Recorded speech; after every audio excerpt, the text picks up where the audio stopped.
Hi friends, welcome back to channel Galatta குக்குகள். இன்றைக்கி வந்து கத்திரிக்காய் வச்ச காரக்குழம்பு பார்க்கலாங்க. அரைச்சி விட்ட காரக்குழம்பு நல்லா டேஸ்ட்டாக இருக்கும். இது கத்திரிக்காய் வந்து நான் தண்ணியில் போட்டுவிட்டு கட் பண்ணி இப்போ வந்து மசாலா அரைச்சிக்கலாம். ஒரு பாருங்கள், இந்த மாதிரி ஒரு சின்னதும் ஒரு பெரிய வெங்காயம், ஒரு 3-4 பத தேங்காய், 4-5 தக்காளி, பூண்டு, இது எல்லாமே மிக்ஸி ஜாரில் போட்டு நைஸாக அரைச்சிட்டு எடுத்துகிட்டு வந்துடலாம். அப்புறம் ஒரு எலுமிச்சை அளவு புளி வந்து நான் ஊற போட்டு வச்சுருக்கிறேன். இது அரைச்சிட்டு வந்து நான் என்னென்ன மசாலா போடணுன்னு காமிக்கிறேன் உங்களுக்கு. என் அடுப்பாங்கட்டை வந்து கொஞ்சம் சின்னதுங்க, கொஞ்சம் அட்ஜஸ்ட் பண்ணிக்கோங்க. ஏன்னா அப்படியே இடைஞ்சலாக இருக்கும். என் வீடு ரொம்ப சின்னது, அதனால் இதெல்லாம் அரைச்சிட்டு எடுத்துக்கலாம். வந்துடும் ஃபஸ்ட்டு பாருங்கள், இந்த மாதிரி ரொம்ப நைஸும் இல்லாமல் ரொம்ப இதுவும் இல்லாமல் கொரப்பாக அரைச்சி எடுத்துகிட்டு வந்துடலாம். அப்போ தான் ரொம்ப நல்லா டேஸ்ட்டாக இருக்கும் இந்த குழம்பு. அப்புறம் ஒரு மண்சட்டியில் தாங்க நான் செய்ய போகிறேன். இப்போது மண்சட்டி வச்சுருக்கிறேன். இப்போ எண்ணெய் போட்டுக்கலாம், தாளிச்சிக்கலாம். இப்போ எண்ணெய் போட்டுட்டு எண்ணெய் சூடாகிடுச்சு. பாருங்கள், தாளிச்சிக்கலாம். வெந்தயம் ஒரு 4 வெந்தயம், கடுகு, உளுந்து, கருவேப்பிலை, ஒரு பச்சை மிளகாய் போட்டுக்கலாம்.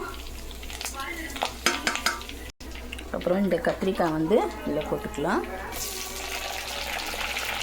கொஞ்சம் உப்பு போட்டுக்கலாம். நல்லா எண்ணெயிலேயே கொஞ்சம் வதங்கட்டு கத்திரிக்காய்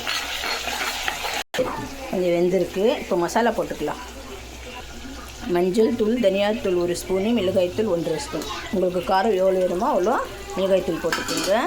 நல்லா கொஞ்சம் பச்சை வாசனை போயிட்டோம்.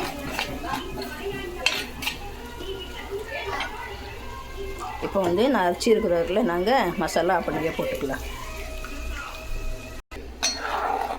நல்லா பச்சை வாசனை போட்டுங்க. நாங்கள் பச்சையாக தானே போட்டுருக்குறோம். எல்லாம் நல்லா பச்சை வாசனை போய் நல்லா கொதித்து வரட்டும். ஒரு 5 நிமிஷம் நல்லா கொதிக்கட்டும். புளி தண்ணி போட்டு இது பண்ணிக்கலாம். நல்லா கொதிக்குதுங்க. ஒரு 5 நிமிஷம் நான் அப்படியே விட்டுட்டு நல்லா கொதித்து பச்சை வாசனை எல்லாம் நல்லா போய் கத்திரிக்காயெல்லாம் நல்லா வெந்துச்சு. இப்போ வந்து இந்த புளி தண்ணி வந்து உங்களுக்கு எவ்வளோ புளிப்பு வேணுமோ அவ்வளோ புளிப்பு பார்த்துட்டு நீங்கள் போடுங்க. புளிப்பு எல்லாம் கரெக்டாக இருக்குங்க. பார்த்துட்டு இது வந்து ஒரு 2 நிமிஷம் நல்லா கொதிக்கட்டும், ரெடி ஆகிடும். நாங்கள் ஆஃப் பண்ணிக்கலாம். உப்பும் கம்மியாக இருந்துச்சு, கொஞ்சம் உப்பும் போட்டேன். நல்லா கொதிக்கட்டும், பார்க்கலாம். எல்லாம் பச்சை வாசனை போய் நல்லா சூப்பராக வந்திருக்குங்க. குழம்பு நல்லா செம்மையாக இருக்குது. அவ்வளோதான், இது ரெடி ஆயிடுச்சு.